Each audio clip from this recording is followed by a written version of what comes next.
The Polestar 2 is out with a 300 miles trim. The new 2024 single motor Polestar 2 is rated at 320 miles EPA. As we have never really covered the Polestar 2 here, we'll also take this opportunity to do the same. The new Polestar has new motors and a new larger battery pack, and some interesting changes to its safety profile and front design. So let's get into it.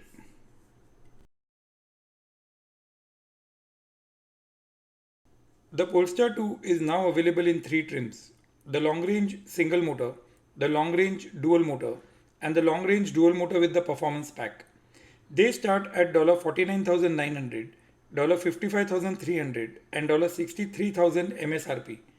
It's manufactured outside the US and is hence not eligible for any tax credit here.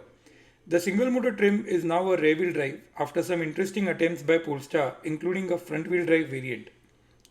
The Polestar 2 is 181.3 inches long, 73.2 inches wide, and 58.2 inches tall. Polestar always provides hard dimensions to the smallest of detail for users to calculate. It makes plenty of sense with the huge disparity in the calculations amongst OEMs, but on the flip side, it calls for some effort. The base trim now offers a 82 kWh battery that charges at 205 kW peak DC and 11 kW AC. CCS1 in the US is anyway capped at 500 amps with a few exceptions. It will come with a 12 amp level 1 and 40 amp level 2 cable for slow charging. A chemical stress point at 70% state of charge in the Polestar 2 makes it sensible not to leave it at that state of charge.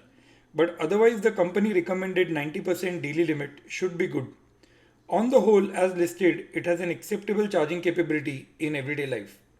It offers 14.4 cubic feet of rear cargo and 1.2 cubic feet in the front trunk. Those are the basic specs of the Polestar 2. I'd urge interested users to take time on the website and carefully ascertain the numbers which have been presented in extraordinary detail. The Polestar 2 was very popular when it launched in the US and was actually the car of choice for those not wanting the Tesla for some reason. It was a Model 3 alternative when it newly arrived. It offered comparable tech experience even when not charging as well as the Model 3 and with limitations to its route planning, but offering features like phone as a key, etc. But it's worth remembering here that the Polestar 2 is not a ground up electric car. It is built on a combustion platform called CMA that it received from Volvo and is adapted electric. The Polestar 3, which we have covered on this channel, the link for which is given here, and the description, is based on the Scalable Product Architecture or SPA1 platform, like the EX90. The Polestar 4 is built on the SEA1 platforms. Both are completely different class of cars, and that could be important for viewers to understand here. These combinations are complicated and inevitably follow all complex mergers and managerial cross cultures. Volvo and Polestar display the same issues we are used to seeing with the VW Audi group of cars. You see multiple platforms and decisions around them that quite often can't be logically explained. If you would like to see a full impressions of the Polestar 4, you can view that video here or via its link in the description. We were also able to present a full impressions of the Polestar 3 a while ago and our impressions with its first drive here in the US. Those links can also be found in the description of this video.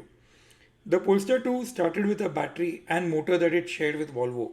About a year back, the Polestar 2 moved from the front wheel drive to the rear. That makes the front that much lighter with the motor gone from there, and the rear wheel drive adds to the fun of the drive. The Polestar 2 has an adjustable suspension in the higher trim, but not an adaptive one. It has a firm suspension but not one that can change on the go. Both the ride and the handling in the Polestar 2 are good, not the things anybody will complain about. It will also be almost near the Model 3 with 4 to 4.5 miles per kilowatt hour in efficiency as per Polestar's indications. The Polestar 2 features adaptive LED headlights with automatic high beam. Its iconic Thor's hammer design is characterized by T-shaped LED DRLs that make the car more visible. Some configurations will offer cornering lights that illuminate areas by the direction of the turn. The car has 3 radar units, 5 cameras, and 12 ultrasonic sensors for safety. Polestar makes rapid changes, and these could easily be different by trims and model years. The refreshed Polestar 2 has shredded its grille in favor of the Polestar 3-like Smart Zone in the front, that's equipped with a powerful heated radar and a camera. A flashing warning light in the frameless mirrors alert on blind spot objects, along with an automatic return to the original lane. It brings the standard adaptive cruise control, collision warnings, lane and parking assist, and cross traffic alert. And the car also offers a 360-degree surround view. Viewers need to be aware that plenty of the options on the Polestar are dependent on the option packages, for which they need to carefully check their website. 1.2 cubic feet front trunk is set for the very basic of requirements, but is adequate for groceries and most daily needs. Polestar is known to offer plenty of imagination when designing its cargo, complete with foldable dividers that enable separating cargo and even smartly designed holders. The 14.4 cubic feet rear trunk in the Polestar 2 shows much of that imagination in the given minimal setting. That's when you realize it's not the absolute volume but usability that matters, and that comes with smart design. The hood and bumpers play in the aero profile significantly, like all Polestars, but without the exaggerated wings and curves, like in the Polestar 3. On the side, the Polestar continues its aero profile while maintaining the signature style and design. The mirrors are decently aerodynamic and hold a camera underneath. In the rear, the Polestar 2 has a full-length light bar with integrated LED taillights. The taillights incorporate dynamic turn signals that light up in a sequential manner. The clean Scandinavian design is evident all throughout. The bumpers, both front and rear, hold multiple parking sensors. The camera in the number plate is anyway indispensable these days. The Polestar 2 has a full glass roof that can be seen with an optioned roof rack here. The roof is 99.5% UV resistant and tinted. The experience is more important than numbers, of course, and they do make a very good look on the car as well. The Polestar 2 currently on offer still has the CCS1 port and is in line for Tesla's NACS, just after Ford, Rivian, GM and Volvo. Like everything about this car, this factor too currently faces plenty of uncertainty, and we'll track that story separately. As stated earlier, the car's own charging capability is sufficient in the given conditions. The DC pins cover is annoying and will inevitably break on heavy use. I just wish OEMs get rid of it wherever they are using it. Plenty of the Polestar 2 features are dependent on the different option packs. Polestar 2 comes with heated front seats as standard with adjustable 4-way lumbar support. Preferences for up to 6 drivers can be saved in the seat's memory functions, adjustable in the Polestar app. That's in addition to mirror adjustments, steering feel, one pedal drive settings, favorite apps and playlists. The Polestar 2 offers heated seats in all the positions, but the rear seats could be option dependent. The signature gold stripe colored adjustable seat belts are now available in the Polestar 2 as well. The dash displays the light ash deco that uses a natural grain structure rather than the optical color shifts in traditional car veneers. Above the wood is some fabric followed by the fabric coated upper dash. At the corner are the vents for the front seats. The doors have aluminium door handles from the inside above a soft touch armrest, surrounded by the same fabric as seen on the dash. Underneath is the customary storage cubby, which is of hard plastic. This part needs to be robust as it often gets the boot from exiting drivers and passengers. Polestar material looks premium in every car they design. The rear seats feel a bit too compact on room. This could be an issue on long trips. The seats are comfortable with a very slight recline. Over 8 inches separate the legroom in the front from the rear, to the disadvantage of the rear.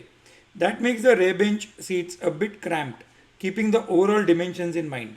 The 4060 rear seats get their vents and USB-C ports in the center at the rear of the center console.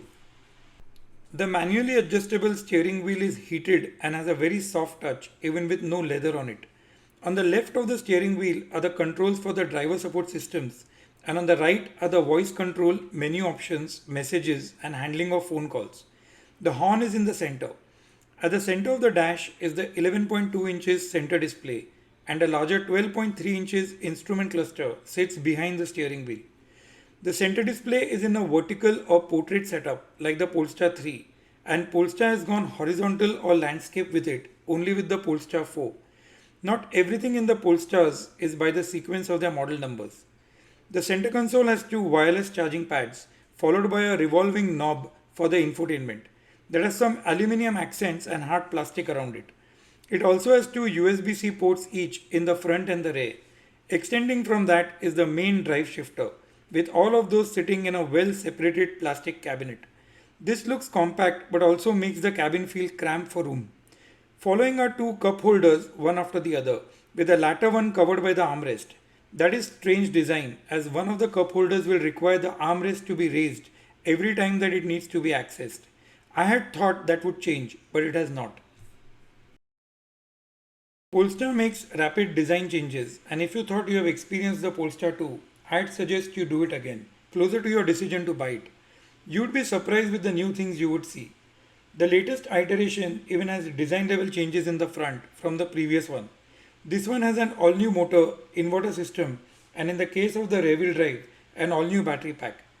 If anybody, then a Swedish company is the one you would expect to winter test the car thoroughly, particularly for those living in cold winters and having related anxieties.